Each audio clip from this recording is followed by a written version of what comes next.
of you got kids? All right. Okay. Now, despite being 48 years old and having two, technically called in three TBIs, three concussions, the third, one of them was kind of mild.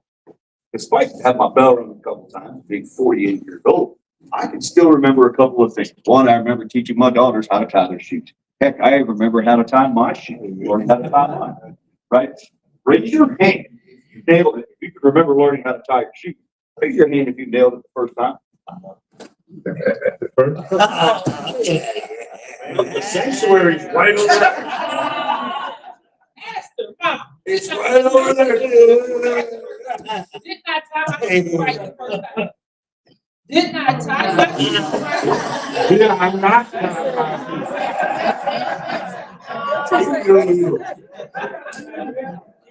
See mom driving that one time. You didn't see that. She didn't even get She went, and then just to make sure she put it in the way. She made sure all of it.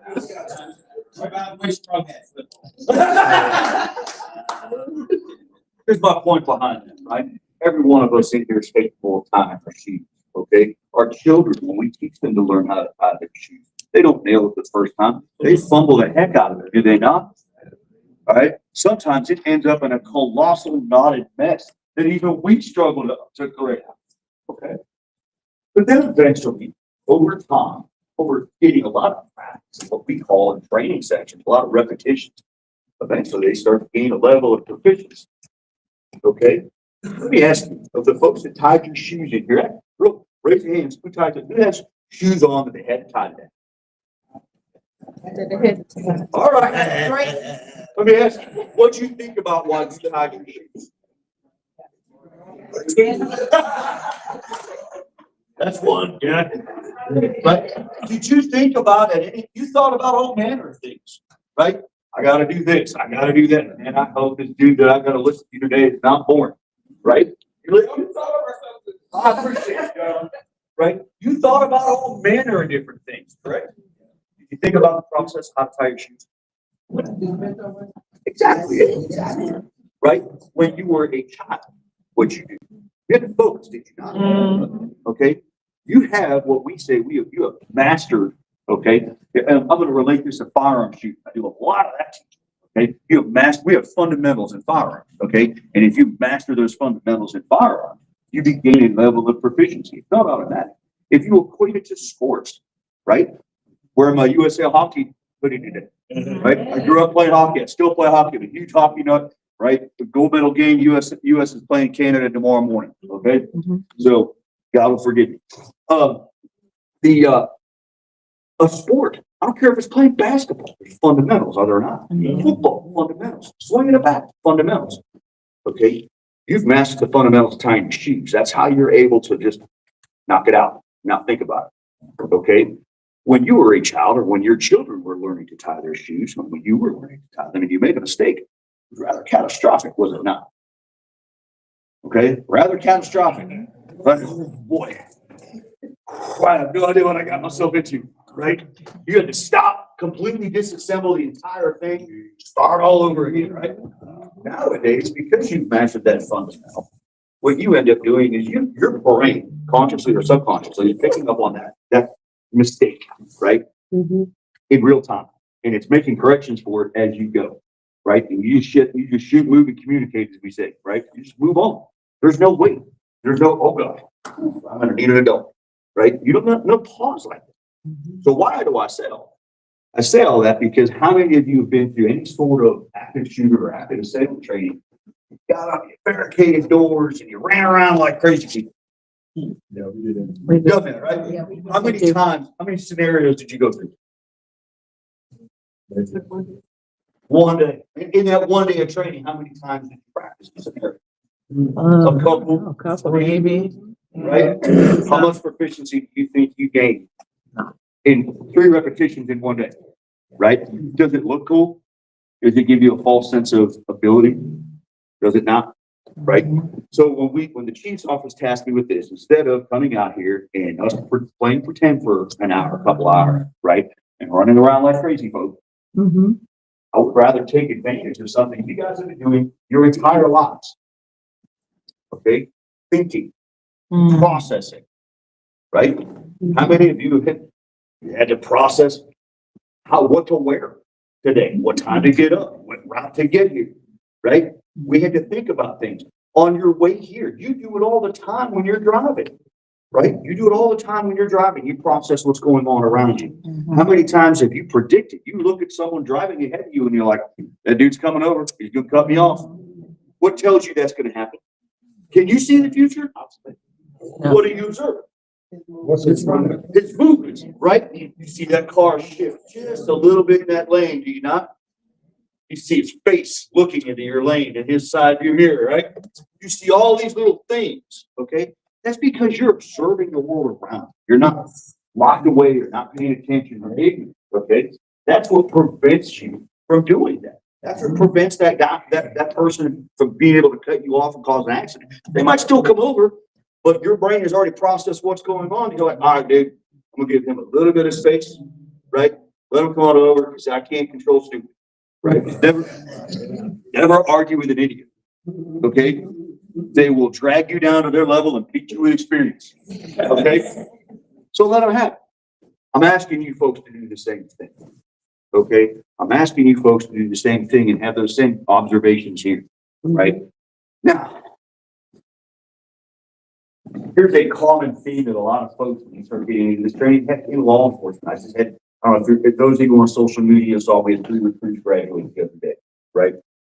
And an unfortunate side effect, it's not something the Covington Police Department does, but it's something that academy, state level academy, they have to go to. An unfortunate thing, a side effect is sometimes they create this sense that the boogeyman is around every corner, right? That everything's dangerous. Okay, and that can create an unhealthy sense of fear, almost borderline paranoia, right? Overwhelming, and one of my things I do with them is try to make sure and educate them that the overwhelming majority of society are good and decent people. The overwhelming majority of society are good and decent people, right? It's that small fraction of our society, right, that causes the overwhelming majority of our problems, right? The overwhelming majority of people are good and decent people. So I don't want you guys at the end of this day to walk around here processing the world around you, looking for the boogeyman behind every corner, because they're not there, right? But I do want you to have a healthy sense of, I know what's going on, right?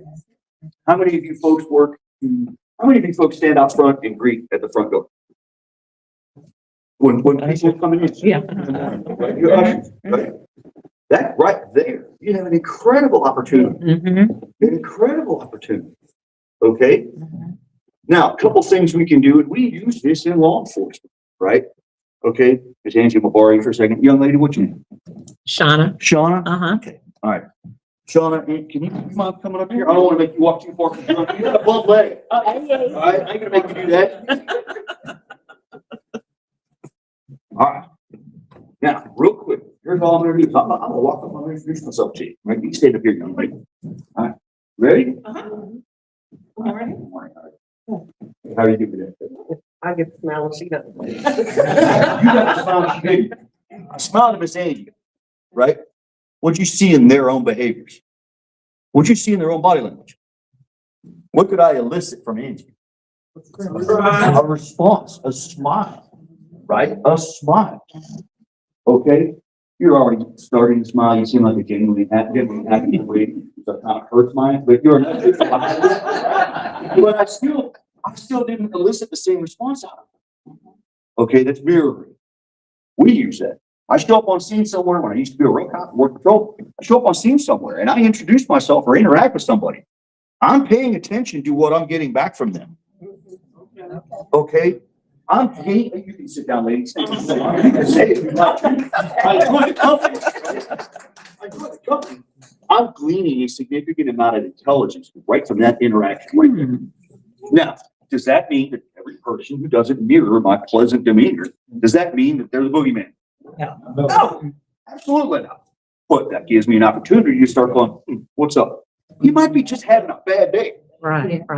Might ever have raise your hand if you ever had a bad day. Right?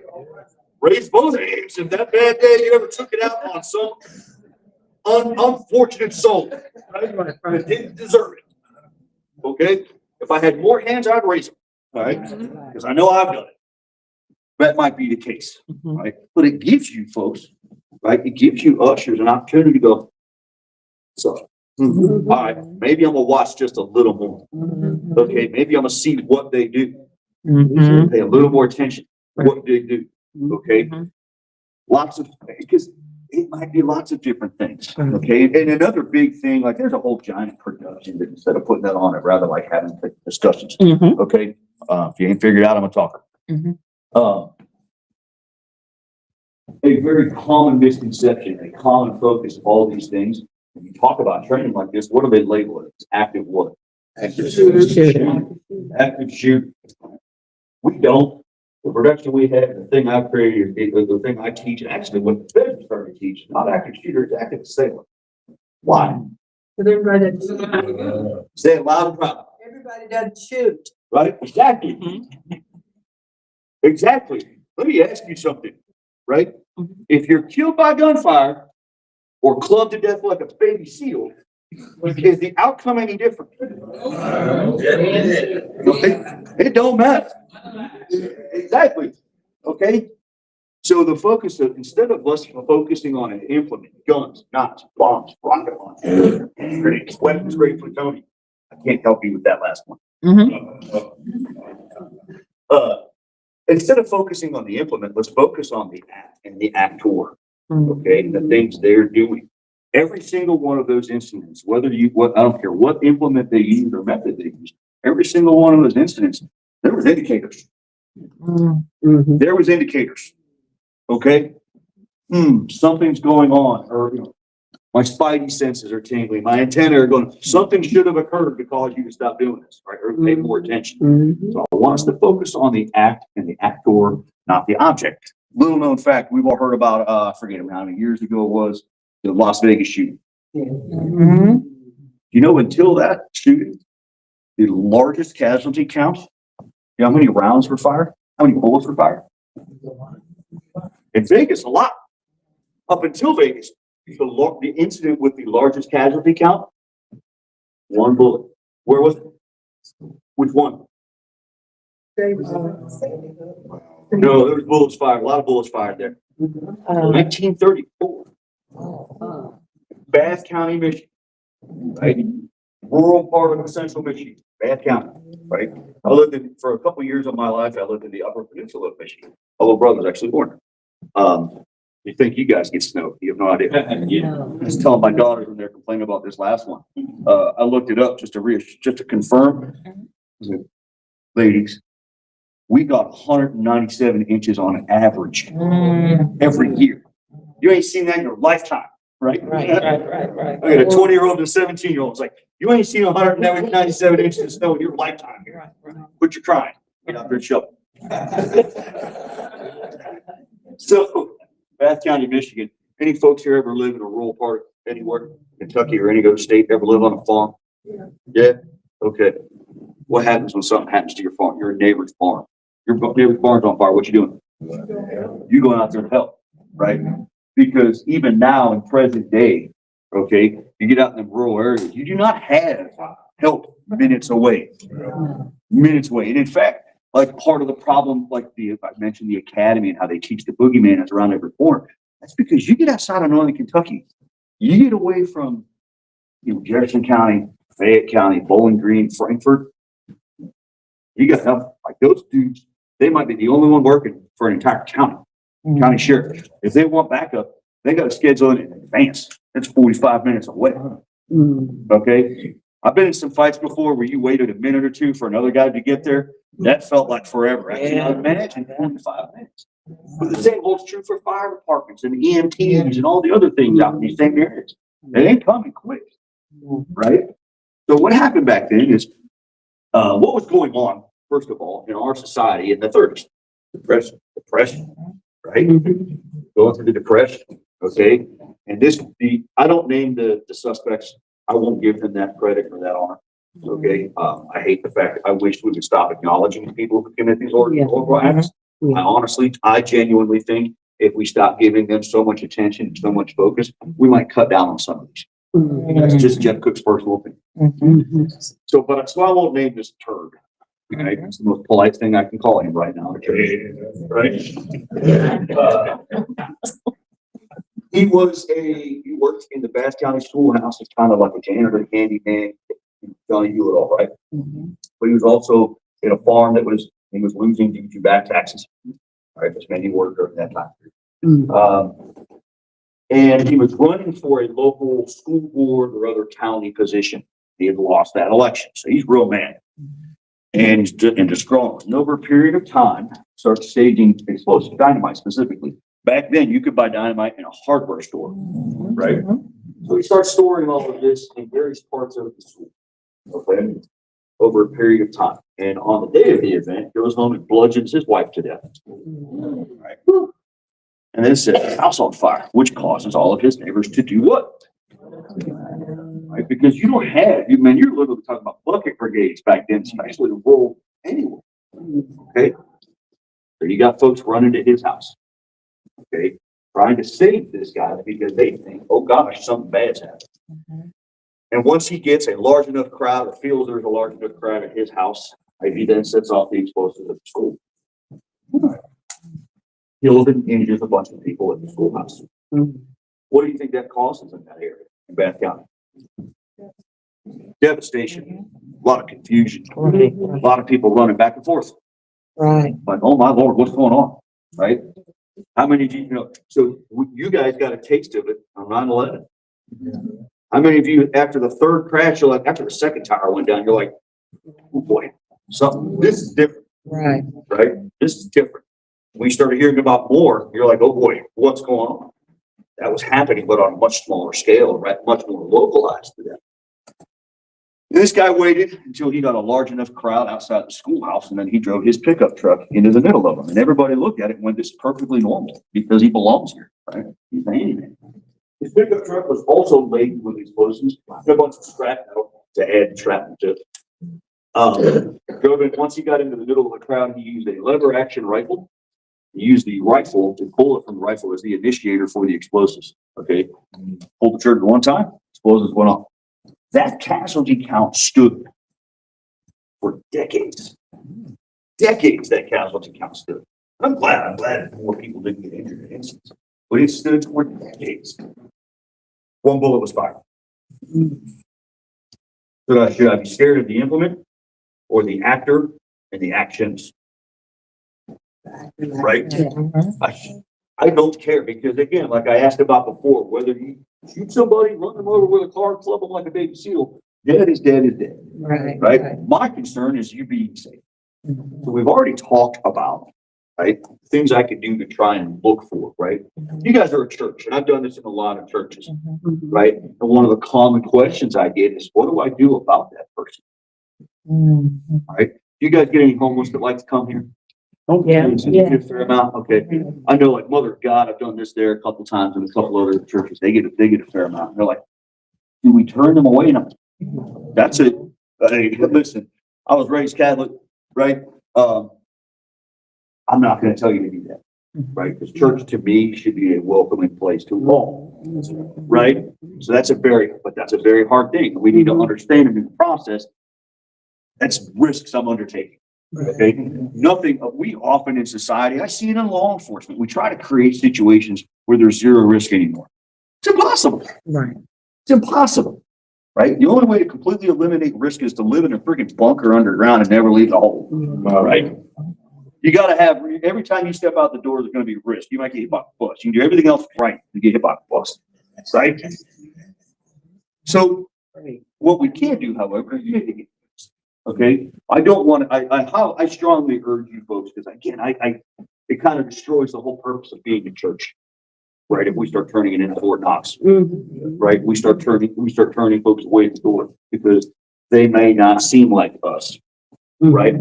Or they may scare us in some way, right? Or make us nervous in some way. That doesn't sit right with me. Okay, I'm gonna leave that up to you folks. It's your church, it's your house, right? But keep that in mind. But I want to pay attention to these things. I want to be like, all right, what's this guy doing? Maybe I engage him in a conversation, Mm-hmm. right? Yeah, it might be a bad day, Mm-hmm. but it also might be something else. Mm-hmm. Okay, if that conversation's not making any sense, that's when I start taking a step back and saying, hey, can you go tell this dude over there? Mm-hmm. Right? Tell me what you think. Mm-hmm. If you start thinking this is something's wrong, maybe we have that sidebar conversation with him. Say, hey man, listen, you're welcome. We want you here. Okay. Mm-hmm. There's a couple of things that are kind of like, they don't make me feel right. I'm kind of right. Have that conversation with these folks. Glean that intelligence. Mm-hmm. Gain that information. If necessary, the numbers on the side of our car. Right? Call 911. We'll come down and have a chat with them if it's something that really makes you. Okay. But we got to be paying attention to this. Right. Yes. Okay. How many of you guys, when you're sitting up there at the front of the church, greeting people, actually this. Right? How many of you folks, when you walk out the door today, are going to do exactly that? As soon as I'm done bumping my guns and you hit that threshold, the moment you get out, you're like, oh God, I gotta find out what it is. Right? It's that FOMO, it's that fear of missing out. Right? That's that you're not processing the world around you. Put that thing away. Mm-hmm. Okay. Maybe take a second, shake your head. I actually teach recruits when I was still in patrol and I had them in the car. We're running lights and sirens to get somewhere. That adrenaline gets up. You get amped up pretty good, right? I would actually physically make them a block or so out. Not only slow down, physically shake your head, dude. What? Shake your head. I want you to literally shake the cobwebs out. Break that tunnel vision, right? Start soaking in information around you. Okay? Put the phones away. Put the phones away. Facebook will still be there when you're done. Right? It'll still be there when you're done. Right?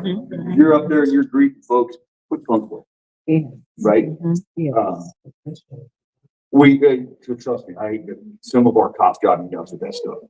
I'm like, dude, it'll live. Instagram is still gonna be there. Right? It'll be okay, man. You'll be all right. What's that, darling? That's one thing I just like about the phone. You got too much on it. Oh my daughter. Okay, I love my daughters more than anything else in this world. There's a lot of very bad things I'll do to very nice people just for them, right? But good Lord, I'm like, Yeah. you gotta understand. Like we didn't have none of that, right? We didn't have none of that. I remember getting up and leaving the house early in the summers if my dad was off on the weekend. Or my dad was off on the weekends. You left early because if you weren't home, you couldn't make it work. Yeah. Right? Get up early to discipline. I was like, oh, I can't wait for the day. Oh man, if I beat dad, right? Yeah. I gotta do nothing. And if I don't come home, right? I just gotta get home for the street. Let's go out. Yep. Exactly. Right? So put the phones away. Okay, put the phones away. Start processing what we're doing around here. Again, I don't want to turn this into Fort Knox. Again, this is not the Spanish Inquisition when someone comes in here. I'm not interrogating. Okay, but I'm trying to gain that sense of what's up. Because it's not, and here's the deal, folks. It ain't always strangers. The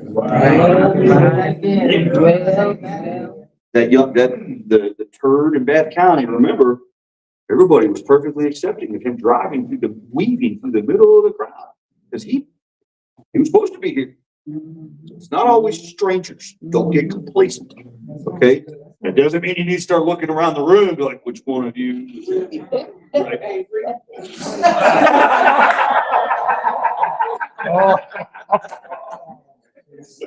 I gotta say real quick, you guys have been one of the funniest. Right? All right. So we kind of talked about. I can say one thing Go ahead. about our Pastor Jackson. He tells us when we have, he reminds us, introduce yourself to the new ones you don't know. Absolutely. Absolutely. That's the other curse of each one. Yes. I'll tell you right now, because as law enforcement officers, one of the primary things we do more than any other thing is talk to people. That's right. That's Right. And I gotta be able to talk to everybody. Okay? And it's ain't but the way I talk to people is not a one size fits all. Right? I have to be able to effectively communicate with people. There's some folks like I can speak rather articulate. I can be rather articulate in here with you folks. I've got the impression, right? Mhm. I can say things that I can use terms and use phrases. You folks are gonna grasp and understand. There's some in our society that don't. There's some concepts we can discuss in here, because you're all good and decent folks. There's some concepts we can discuss in here. There's some in our society, that's foreign to them. Yeah. That's foreign to them, okay? Those phones created a problem because they're incapable of talking. They're incapable of talking to each other. They're just like, and being an effective listener, being an active listener. So okay, put the phones away. Introduce yourself. That's right. Hey, how you doing? Mhm. Right? Hey, my name's Jeff. Man, what's up, bro? You know, Mhm. something as simple as that, right? If you don't get a response, there might be a reason. There might not be a reason, right? My God, just might be an ale, right? That's always possible too. Plenty of those in our society. So, thank you for that. That's very, that's the whole point of all, one of the points of all this. Is that interaction with each other. You gain a lot of information from that.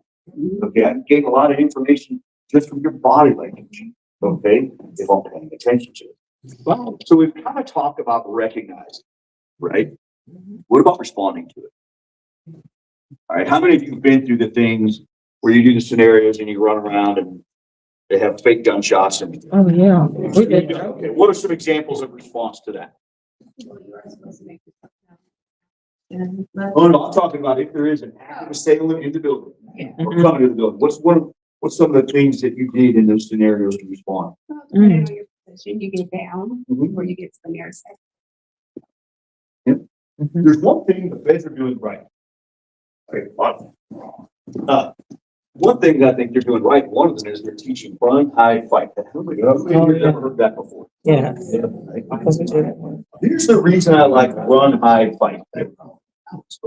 Boy, it's been Alice, it's been Alert, it's been all kinds of other different cool names, right? And again, I go back to, if I only show you how to tie your shoes, I'm going to practice it twice.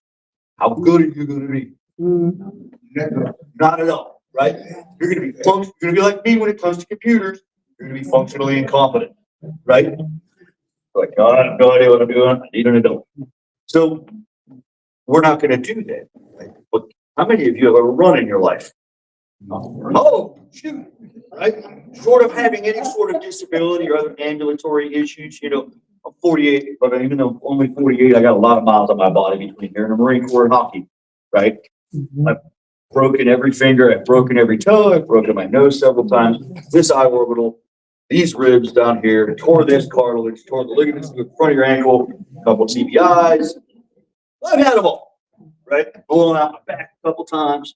I have a lot of miles on my body, so I don't run near as fast as I used to. Okay, well, run is the primary response. Primary response, run, right? Used to drive my daughters nuts, or it used to drive me nuts, my daughter. I live just off of, does anybody here know where White's Tower Elementary is? Yeah. I live just past that. Okay, I live literally 4/10 of a mile from my driveway to dropping them off, right? So my daughters both went to White's Tower and then went to Twin Hawful, which is like 4/10 of a mile the other direction, right? I used to tell them all the time, like, they want us assembling here and assembling there, and I'm like, no, go home. Yes, ma'am. You say run, but a few years ago, we had an incident at our church, and I was an usher that was going on, and I was able to stop the shooter from coming into our church. I just tell him, no, you know what's going on here, and he stopped, and he didn't come up in here, Yeah, and we'll get to that. Okay, because they teach run, hide, fight. Okay, it's a little further in it, but that's a valid point, a valid question, so I'll address it now. Just because it says run, hide, fight doesn't mean you need to follow those in order exactly. Okay, you can change that up throughout any part of the process. Okay, the situation, the military says this, law enforcement says this. Okay, the situation always drives the tactics. Okay, there is no one size fits all for anything, right? So if I look at this and I'm processing what's going on, run. Right? Maybe there's not an option to run, or the best option isn't running. Maybe the best option is to hide. Maybe best option is neither of those, and I have to fight right now. I don't have a choice to run or hide, right? So I have to fight. So don't look at these, don't be rigid in these, like, oh, he said run, hide, fight. All right, step one, run. Step two, hide. Step two, no, man, change that up if you have. I'm very happy you were able to get through that way, right? But adapt and overcome, right? Oh, run. It's just that simple, run. How many exits in here right now? How many exits in here right now? Thank you, young lady. Thank you. I did this in Club Latin. In the classroom I was in Club Latin, we were on the second floor, right? And with one door into the classroom, and I asked that same question, and I had to keep repeating that. Oh, you got it much quicker than they did, right? This is a bunch of teachers out of school. So, how many exits? How many exits? One. Like, finally got to the point, hey guys, I do this. Well, I'm not jumping out of there. It's the second story. And I went, yeah, you're right. Why not? Well, I might break a leg. Yeah, you're right. It's a certainty of what's going to happen if I stay here, right? Okay? I'll live for the rest of my life. Know your audience, You do. and we have to know is that a viable or realistic option for the majority of people in this room? I like That you. answer is no. I like you. What the majority of people in this room? Here's how I like you. I like you for that. What, did you guys hear what he said? Anybody not hear what he said? I'm glad you said that. Right? Because now you're processing the world around you. Right? Run works great if we're all Olympic track stars. Right? Run works great. It doesn't work great if I've got maybe a bunch of folks in wheelchair. Right? My late father-in-law was quadriplegic, so that's pretty near and dear to my heart. Okay? I'm gonna tell you right now, this is what the feds say. The feds, not Jeff Cook. The feds say, run, meaning if you can leave, you leave. And the feds say, leave them behind, right? Were you prior service, you just like the hoodie? I'm not. Yeah, I know, I'm ready for Marine yet.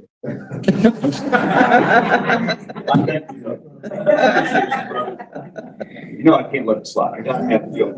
Thank you for your service though. All right. That's, you said leave them behind, but that's not our first message. Listen, again, this is what, Somebody. for some it is, for some it's gonna be, okay? That's a moral decision, a moral dilemma. I'm gonna let every one of you, if you ever unfortunately have to deal with this, you're gonna have to deal with that question. I know my answer. Okay, I know what my answer is, man, I can't. Right, I can't do that, right? I've been shot at before, man, first time, all right, I'll get shot again, right, here's what it is, okay, but I couldn't do that, right? So, but I'm not, like this young man just pointed out here, you need to be processing what's going on. Maybe if I'm stuck in this place, right, with a bunch of elderly folks that can't run, maybe that's not a viable option, right? So now I've got to change what I'm doing here. I got to look at the realities of what I'm facing. Running ain't an option. All right, cool. Hide or fight, right? I got to start prepping to hide or start prepping to repel bullets. Okay, so thank you for that. I appreciate it. That's the whole point of what the focus of why I do it this way is I want that. I want people thinking. Okay, I want you processing the world around you and going, that ain't gonna work, dude. Because like I said, the situation drives it. Okay, my wife is a nurse practitioner for over a dozen years, almost 13. She was a nurse. If you ever went to St. E. Covington and went to the ER, you might have met my wife. Short little, sometimes redhead, sometimes blonde, sometimes it varies, right? She's a blonde right now. That's whatever. She's beautiful. I love her. They would do the same type training. And they were told, run, leave your patients behind. She's like, I can't do that. She's like, I can't. And she had arguments with them, same thing. I can't just abandon my patients, right? But that was their suggestion. Run. Okay. Listen, I'm going to tell you to make your own decisions. Okay. I'm gonna tell you to make your own decisions. I can't make that for you. I know what I'm likely gonna do, okay? But you're gonna have to make that for yourself. But run is basic, okay? We've been running, people try to run away from problems as it is instinctively, right? We do it literally and figuratively, we run away from our problems. If there's a problem, run, right? Find a door, find a window, yes, sir. Yeah, if we choose to fight, if we make the choice to fight, should it be as an individual or should it be as a group of people?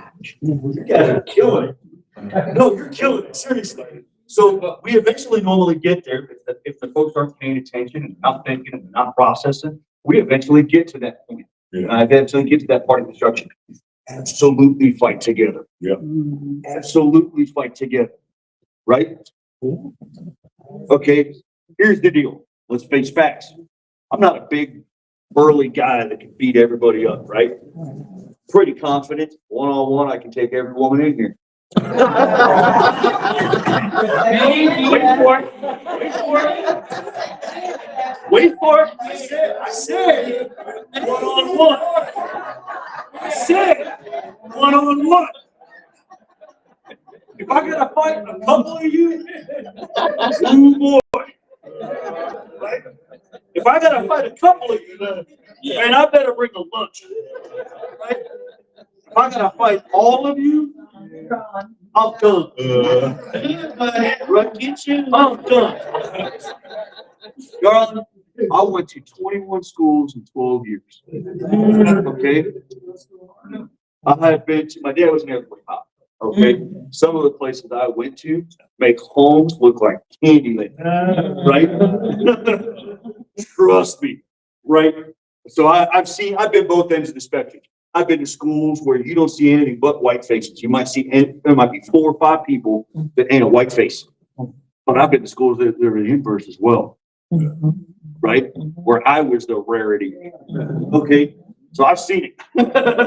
Ain't new to me. But you see my point though? Fight together.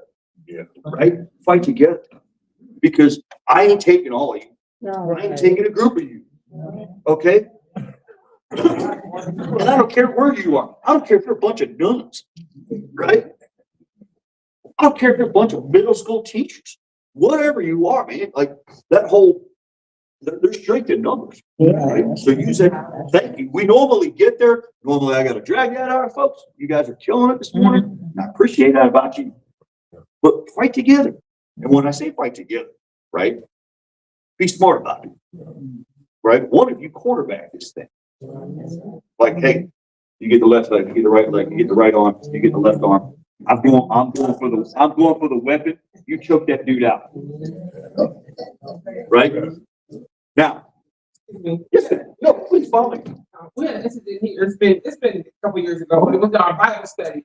It reminded us of Charleston, South Carolina. Yep. Because the person came in, with a backpack, and it was over. Most of the women, we told white, whatever our pastor was saying at the time, we didn't have a clue. Yeah. All we kept looking was at that backpack. That dude, right. Yeah. And I can't remember, did he stay for the whole service? Those of us who were here. But, I mean, it was okay. But again, when he came in sitting in that backpack, I kept doing that backpack. It's a backpack. He said, Did anybody interact with him? Did anybody interact with him? no. Being totally ignored it. Women was the one observing.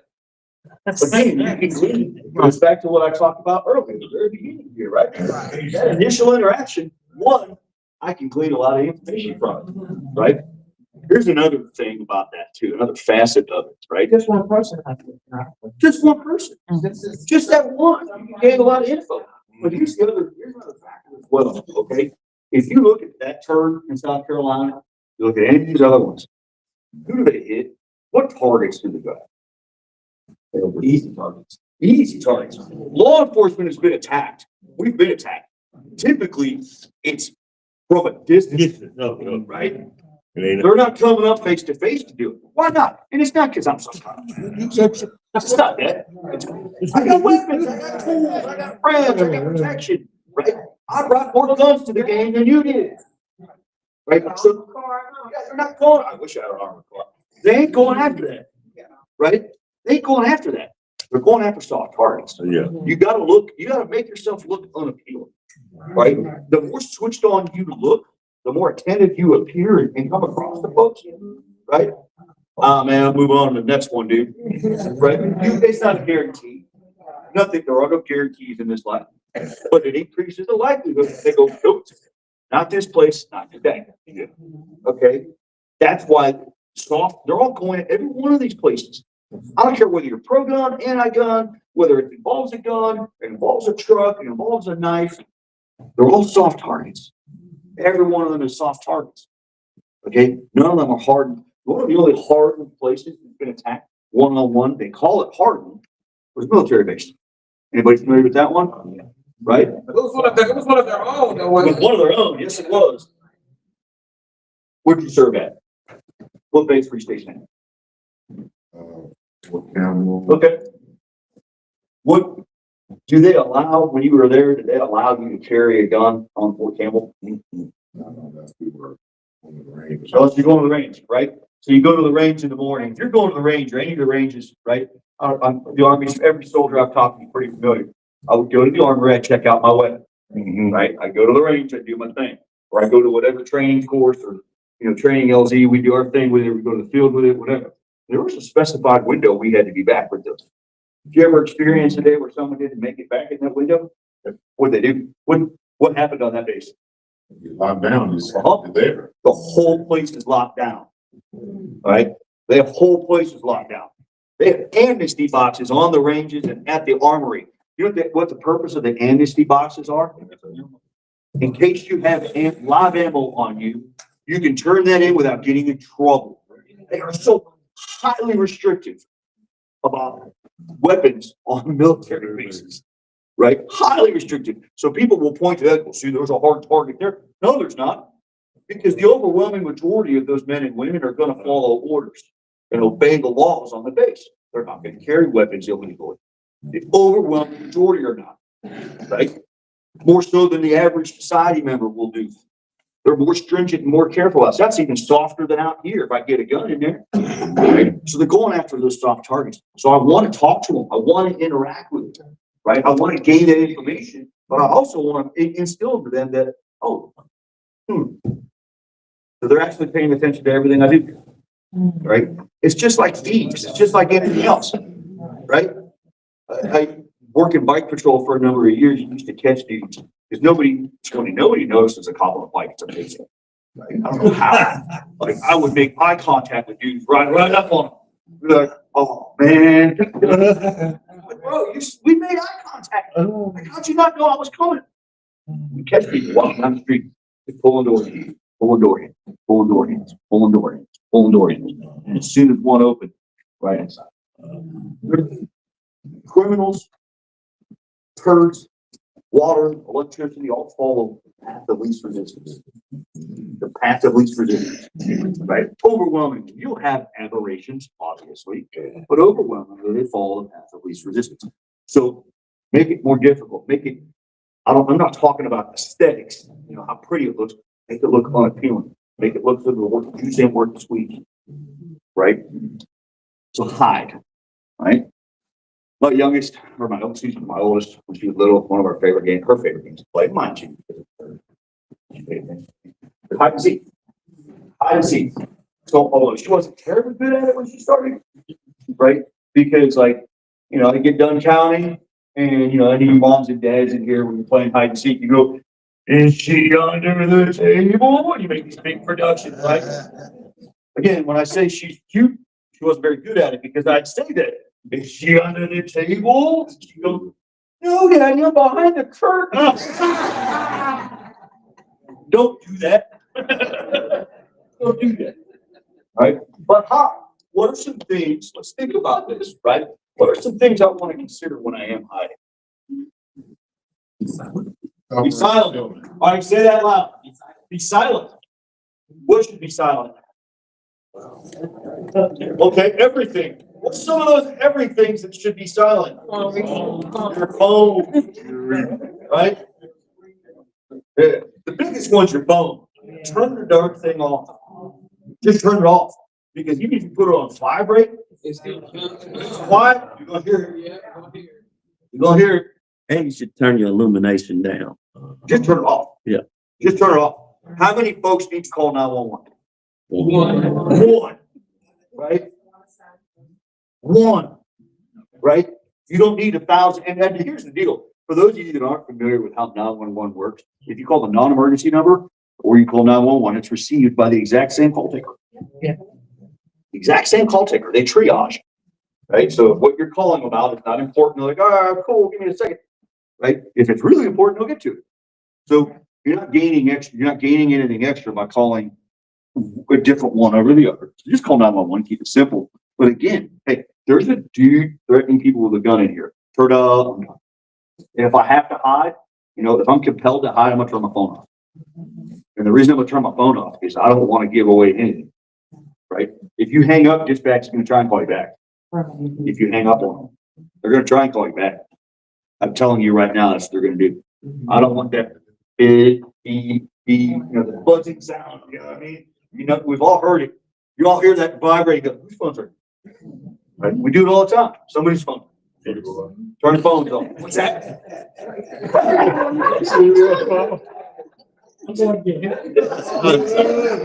That is 2 buses in 1 minute. Golly. But turn our phones off. Turn the lights off. Right? Be quiet. What are some other things I want to do when I'm hiding? What if I'm hiding in this room? What are some things I want to consider? Covert concealment. Please explain to these folks what that is. Letting in with something or getting behind something where you can't be. It's system and seal. But the other one, when you will hopefully stop around. So cover will stop around. Concealment, like makeup conceal, blemish, blend in with or hide. It's exactly right. Cover should stop bullets or will likely stop bullets, right? Contrary to what Hollywood would have you believe, flipping a table over doesn't do that. Table cannot stop bullets. But wouldn't that be the first place they're gonna go? Well, let's think about this. All right. Let's think about this right now. For fire code, because of fire code, that's why the doors are oriented the way they are. Okay. Do these doors lock? Okay. Where's the method of locking them? I know how these lock. Where's the Allen key that goes in the center of that push bar? Somewhere. It's somewhere, right? I don't know if that one stays locked or unlocked or whatever. But you lock and unlock them via that. There's an Allen wrench that goes in the door. What about that door? I don't think it's locked. No, the Allen makes it hang it on the door. Is it? Okay. So we have a method of doing it. You can floor boy those things too. You can. You can put an eye bolt in the wall, an eye bolt in the door, and have a little hook across.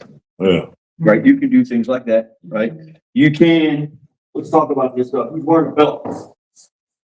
All right, you have to take it off. I'll take it off. He watching. Let's educate ourselves, right? These pneumatic doors. Is this alarm? No. These pneumatic doors, when I push on it, what happens to the arms? Okay. Spread. Belts. A bunch of wraps of a shoelace. A bunch of wraps of a purse strap. Right? Wrap that around there. You hold those arms together. And when you're doing that, it's incredibly difficult to pull these doors up. Okay? So be smart about things. Educate yourself. They actually sell. Right, there are companies that sell kits that will a metal thing that will slide over that for you too. Right, so you can save your money. Throw a belt maybe. You belt maybe if you want. Right, go on. Go to anybody familiar with REI? Yeah. Ken, the supply company. They sell a thing called nylon tubing. It's like 1 inch, and it's actually a tube. It's all over the inside. They sell that. I have dozens, and we use them a lot in the military. We use them in SWAT for various different things. That nylon tubing. You can buy you a stretch of that, right? And anybody here that can sew, believe it or not, I'm real proud of it. My mom taught me in the Marine Corps, make sure I knew how to do it. Sew your little pouch and hang it, that little thing there. You can sew the ends of that nylon scuba webbing that I'm talking about, and now you have a perfect thing. You can size it so that it fits right over that. You don't have to wrap nothing, right? But make sure when you're sewing, if you're going to sew those shut, so it's just a loop, make sure you know how to, like the bar tack that you have to do to keep that reinforced, right? And if you don't, take it to a tailor who can do that for you, right? Or seamstress that knows and has the machines to do that stuff for you, right? That's how I'm going to secure those type doors, because fire code requires I be able to push exit doors out. Fire code requires it. So that makes it very hard to barricade. It's very hard for me to block that door and prevent it from opening, right? Sort of holding on to it. I never want to stand in front of a door like avoid it. Okay, don't stand in front of doors. So those are we call those push doors as opposed to pull doors. So that's one method. If you have the same armature on that one there, you can secure it that way as well, right? What are some other things I can do if I can't secure that door in any way? Block it. Block it. Exactly. What do you mean by that, ma'am? Anything, exactly. Use anything other than people, right? Block it with anything other than people, right? Because, and I can't keep the door from opening, but can I make it harder for them to get in here? Absolutely, I can, right? There's other places, like there's closets to be in here, there's some bathrooms, and there's further rooms down the way that I can get into, maybe hiding. But if I can't get any of those, where might I want to be in this room physically? Furthest away from him. Furthest away from him, yeah. But I want to be away from places they can see me from inside. Corners are great. Corners are great. Slow down.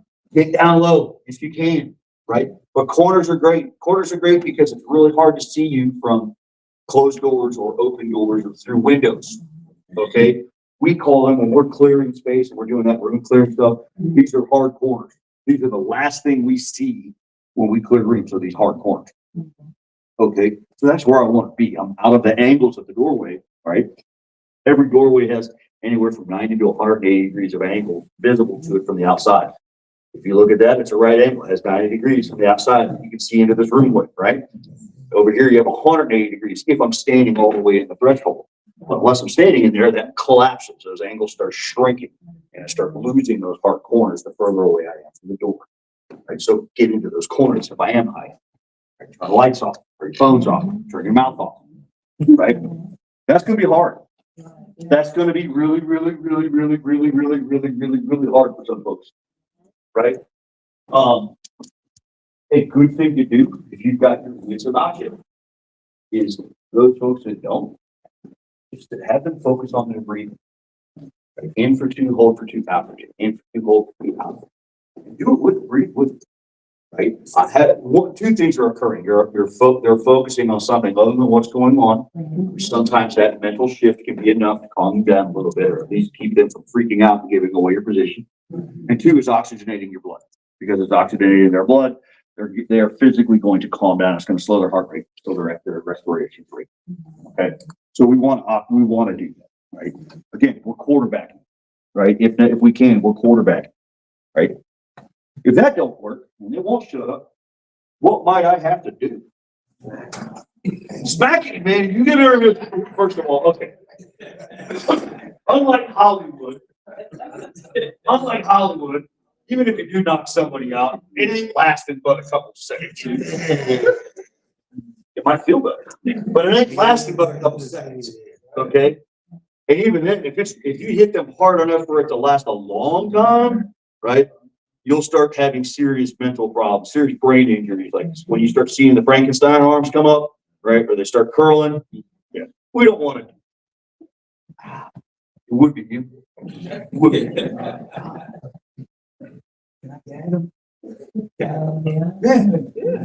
How many of you folks wear a shirt and tie to church? Turn up. Can I wrap that thing around their head and make it harder for them to yell and scream? Right? Wrap it. It's ain't hard to do. Don't choke them. Mouth, not neck. Mouth, not neck.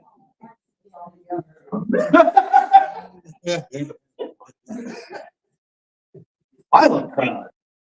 But listen, I might have to do extreme things, right? Don't smother them with a pillow, okay? Don't smother them with a pillow. But when I'm hiding, those are the things I want to do. Okay, I want to focus on not being in doorways. I want to secure doorways if I can. I want to kill the lights. I want to kill phones or other sources of noise or other indicators that I'm here. I want to pull the blinds, pull them closed, right? Pull the blinds closed. Pull them closed in an angle that when you pull them closed, like that one is over there, and they look through the cracks, they can look. You can't see, from outside. You'd be surprised depending on the conditions. Yeah, it's hard. It just, it depends on, like, nighttime, what you see through. Yeah. During the day, though, it makes it harder. Yeah. We can see them, but they can't see us. Yeah. But even then, I never take that stuff as a good thing. Yeah. I understand. Ain't no guarantees. Yeah. So be smart about it. So questions, comments, concerns on hiding. Anything you think I might have forgotten, this or other ideas you might have. I'm all ears because you never know. I might learn something new too. No? All right. The last one is fight. And we talked about it a lot. We talked about fighting a lot of it. Here's one element we didn't talk about. Right?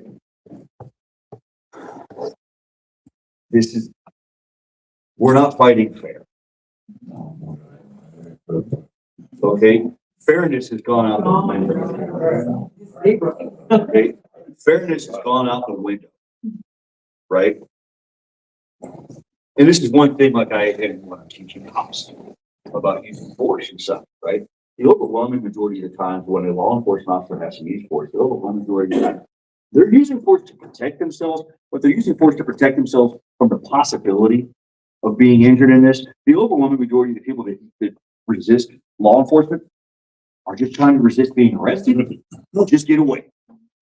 The overwhelming majority, right? A very small percentage of folks are actively trying to, their purpose is resisting or attacking an officer is to hurt, specifically to hurt the officer. The officer may get hurt in the course of doing this. The overwhelming majority are doing that. So there's a different kind of fight going on there, right? That's why you see a lot of law enforcement officers, they fight a different way, right, than they would if it was somebody coming in like that, right? Because we're recognized, we're cognizant of the fact that the guy's not fighting me individually. He's not doing this to attack me, right? Or because he wants to harm me.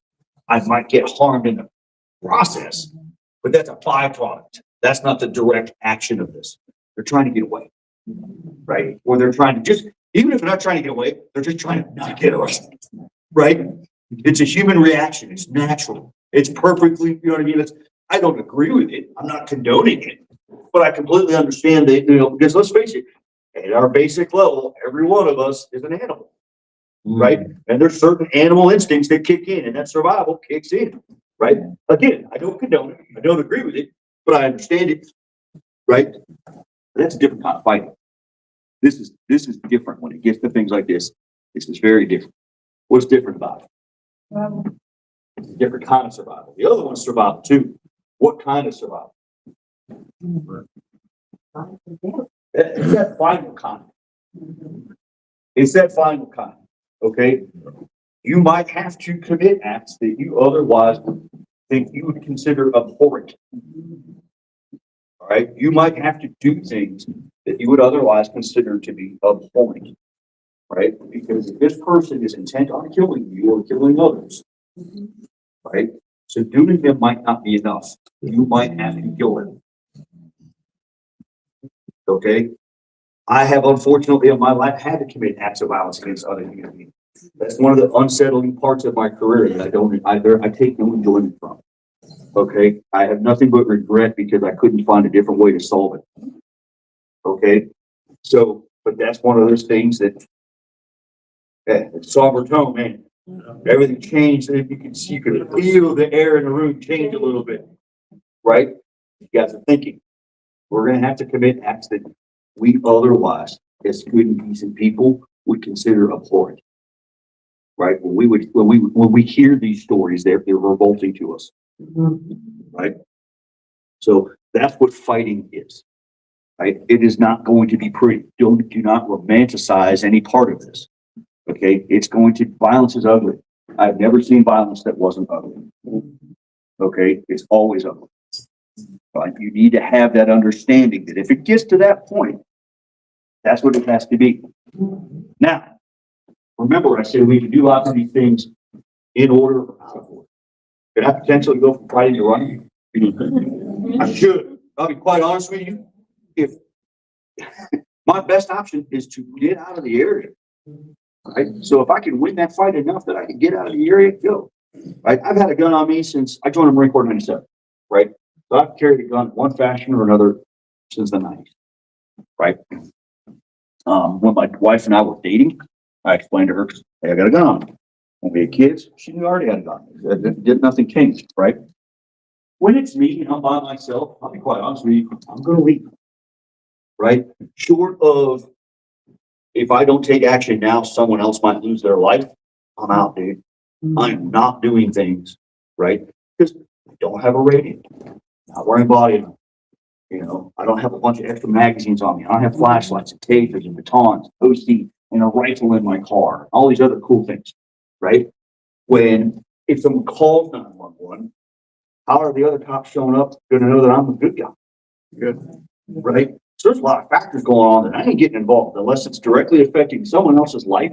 Right? If someone else is going to die, all right, different animal. If I'm going to die, different animal. Otherwise, I ain't doing it. But what I explained to my wife many, many years ago, the discussion we actually honestly had was, honey, I'm going to be a speed bump. Right? All I'm here to do is to slow things down so you and the girls can get going. And as soon as I can, I'm right behind you. Right? This is one of my mug, even though it's not Christmas, it says, I love this because not only is it big, but it's Die Hard. Right? Greatest Christmas movie ever. Right? It says it's not Christmas until Hans Gruber falls off and knocks on the clock. Right?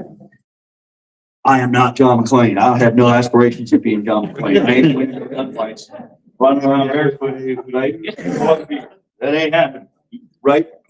So I'm gonna be a speed bump. I'm gonna slow things down so you can lead, and then I'll be right behind you. Right? Because I know how these things are gonna go. So don't think that you have to, just because you're committed to the fight, I have to stay and fight. I can change that up. Just because I'm hiding doesn't mean I can't run. Just because I'm running doesn't mean I might not have to stop and fight. Okay. Now I had all that somber stuff about fighting, right? But I hate being too serious and too somber. Life's too hard. Life's hard enough as it is. We don't need additional stress and bother. Right? So think about fighting like this.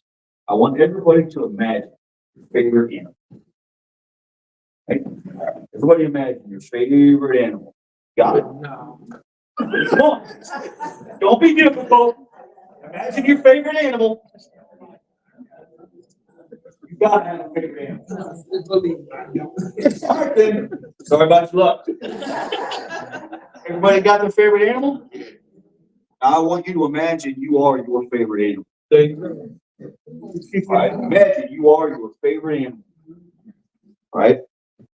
Now imagine you're the third of that animal to show up to the ark. Oh, that's how I want you to fight. I want you to fight like you're the third, fill in the blank, trying to get on the ark. Right? That's how hard you have to fight when you get there. I don't care if it's an elephant, a giraffe, an orangutan, a snake, or whatever. Fight like the third emu trying to get on the ark. Right? That's how we fight. Okay. So everybody good on what I'm like, everybody get the gist of what I'm talking about here. I want you folks thinking. You guys think I'm not blowing smoke if you're behind here. Some of the things you folks have brought up, like I gotta drag that out of some crowds like a pulling teeth. Right? Good on you. Okay, because that's what I want. I want you folks thinking. The more you're thinking, the more you're processing the world around you, that's your software better than any hardware you can ever have. Right? It doesn't matter what, that whole, we've all heard that saying, the Indian, not the arrow. Right? That's what we're getting at here, right? In hockey, we say all gear, no game. Right? That dude's all gear, no game. Right? Because you got real cool, flashy gear, but he don't know how to use it. Right? So I don't care what kind of gear you got. I don't care what kind of package, cool material you use. If you ain't got no game, you're like, if you can't think, if your software sucks, it don't matter. Right? So, guys, girls, that's all I got for you. What questions you have for me? Please. So what recommendations would do you have for us to possibly make the church the quote unquote hard space? Make it more difficult or unattractive, I guess, for the city? Lights are a good thing. First of all, eliminate hiding spots. Right? So, and the best way to find those spots, go play hide and seek. It sounds juvenile, right? But play hide and seek around the church. Play hide, particularly around the outside, right? There was a rash of burglaries in my mom and dad's neighborhood. They lived in Florence, right? There was a rash of burglaries. And I told my parents, I said, part of the reason, and some of them were on their street. Like, because you guys have these beautiful homes, big, beautiful homes, big, beautiful shrubbery and all this landscaping and stuff. And I looked at my dad's and I went, 1, 2, 3, 4. I can hide behind 5 of those bushes right now in front of your house. Do whatever the heck I want to for as long as I want to. Right? And no one knows I'm there. Right? So it's aesthetically pleasing. It looks cool. It's pretty. Right? But it also gives them a hiding spot. So play hide and seek. That's step 1, play hide and seek. And if you can find spots that your proverbial blind spots outside, if you can find those, use things to fix it. It might be limiting access. It might be changing landscaping. It might be adding, motion lighting or other things like that. Okay. That's step 1. Okay. You said you already have tint on most of your windows here. That's another good thing. Preventing the ability for people to just look inside, right? And increase their situational awareness. Just looking inside is a good thing. Those are good. As far as doors goes, we kind of hit on this, right? If it's a push door and it has an armature, you can secure the armature, right? You can board it with eye bolts. If they are pull doors, meaning you pull them into the room, you can open the door. Wedges, right? And you can actually throw a wedge in a little pouch. You can have a little pouch and hang the wedge right there.